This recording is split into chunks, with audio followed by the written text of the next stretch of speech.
தேயிலை வளர்ச்சி மற்றும் ஊக்குவிப்பு அரசாங்க நிதி பற்றிய குழுவில் அங்கீகாரம் என்பதாக அதற்கு தலைப்பிடப்பட்டிருப்பதை நாங்கள் காணக்கூடியதாக இருக்கிறது. ஏனைய பகுதிகளும் இது குறித்த தகவல்களுக்கு முக்கியத்துவம் வழங்கியிருக்கின்றன. 1956ஆம் ஆண்டின் 16ஆம் இலங்கை தேயிலை வரி சட்டத்தின் கீழான ஒழுங்கு விதிகள் அரசாங்க நிதி பற்றிய குழுவில் அங்கீகாரம் வழங்கப்பட்டிருக்கிறது. அரசாங்க நிதி பற்றிய குழுவின் அதன் தலைவர் பாராளுமன்ற உறுப்பினர் கலாநிதி ஹர்ஷடி சில்வா தலைமையில் அண்மையில் பாராளுமன்றத்தில் கூடிய பொழுது இந்த அங்கீகாரம் வழங்கப்பட்டிருப்பதாக இந்த செய்தி குறிப்பிடுகிறது. இதற்கமைய 1 கிலோகிராம் தயாரிக்கப்பட்ட தேயிலைக்கு 3 ரூபாய் அனுமதி கட்டணத்தை செலுத்துவதற்கும் குறித்த அனுமதி கட்டணத்தை தேயிலை செய்கை மற்றும் தொழில்துறையின் அபிவிருத்தி ஊக்குவிப்புக்கு பயன்படுத்த இதன் மூலம் எதிர்பார்ப்பதாகவும் அதிகாரிகள் தெரிவித்திருக்கிறார்கள். இந்த தொகை இலங்கை தேயிலை சபையினால் ஆரம்பிக்கப்பட்டிருக்கின்ற மூலதன நிதியத்தில் சேர்க்கப்படும். இதனூடாக தேயிலை செய்கையில் ஈடுபட்டுள்ளவர்களின் தேயிலை காணிகளை வினைத்திறனாக மேம்படுத்தவும், புதிய நடுகைகளை மேற்கொள்வதற்கும், மறுநகை செய்வதற்கும், கைவிடப்பட்ட தோட்டங்களில் செய்கைகளை மேற்கொள்வதை ஊக்குவிப்பதற்கும், இதன் பலனாக தேயிலை துறையின் வினைத்திறனை அதிகரித்து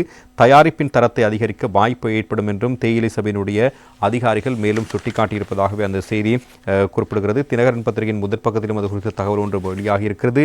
தேயிலையின் தரத்தை மேம்படுத்த 500 சிறு தேயிலை கிராமங்கள் என்பதாக அதற்கு தலைப்பிடப்பட்டிருப்பதை நாங்கள் காணலாம். பல்வேறு முக்கியமான விடயங்கள் அதில் வெளிப்படுத்தப்பட்டிருக்கின்றன. குறிப்பாக ரத்தினபுரி மாவட்டத்தில் உள்ள சிறு தேயிலை உற்பத்தியாளர்களை ஊக்குவிக்கும் நோக்கில் ஏற்பாடு செய்யப்பட்ட நிகழ்வில் உரையாற்றுகின்ற பொழுதே அமைச்சர் இதனை குறிப்பிட்டிருக்கின்றார். தோட்ட உட்கட்டமைப்பு அமைச்சர் சமந்த வித்யாரத்ன தொடர்பான பல்வேறு தகவல்களை வெளியிட்டிருக்கின்றார். இந்த கூட்டத்தில் தோட்ட உட்கட்டமைப்பு பிரதி அமைச்சர் சுந்தரலிங்கம் பிரதீப்பும் கலந்து கொண்டிருக்கிறார். இந்த நிகழ்வில் உரையாற்றிய அமைச்சர் இன்னும் பல்வேறு விடயங்களை சுட்டிக்காட்டியிருக்கிறார்.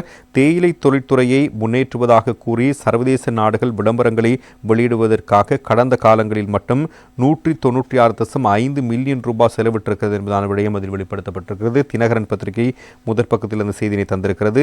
இதற்காக உலக வங்கியிடமிருந்து 48.9 மில்லியன் டாலரும் பெறப்பட்டிருக்கிறது. இதில் 60 வேலை திட்டங்கள் தோல்வியடைந்திருக்கின்றன.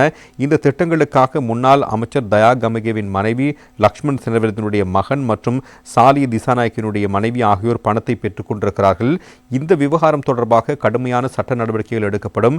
இலங்கை தேயிலையினுடைய பெயரை உயர்நிலைக்கு கொண்டு செல்வதற்கு அனைவரும் இணைந்து செயற்பட வேண்டும் என்பதான வேண்டுகோள் அவரால் முன்வைக்கப்பட்டிருக்கிறது. தரமான தேயிலையை உற்பத்தி செய்யும் முறைகள் மற்றும் தேயிலை உற்பத்தியை அதிகரிப்பது குறித்தும் அமைச்சர் இதன் பொழுது கருத்துக்களை வெளியிட்டிருக்கின்றார். சிறு தேயிலை தோட்ட அபிவிருத்தி அதிகார சபை மற்றும் தேயிலை ஆராய்ச்சி நிலையத்துடன் இணைந்து இலங்கை தேயிலை சபை ஏற்பாடு செய்த நிகழ்வில் பாராளுமன்ற உறுப்பினர் ஜனக சேனரத்ன, ரத்னபுரி பிரதேச செயலாளர் KS நிசாந்த ஆகியோரும் கலந்து கொண்டிருப்பதாகவே அந்த செய்தியும் பிரதானமான ஒரு தகவலை வெளிப்படுத்தியிருப்பதையும் நாங்கள் அவதானிக்கக்கூடியதாக இருக்கிறது.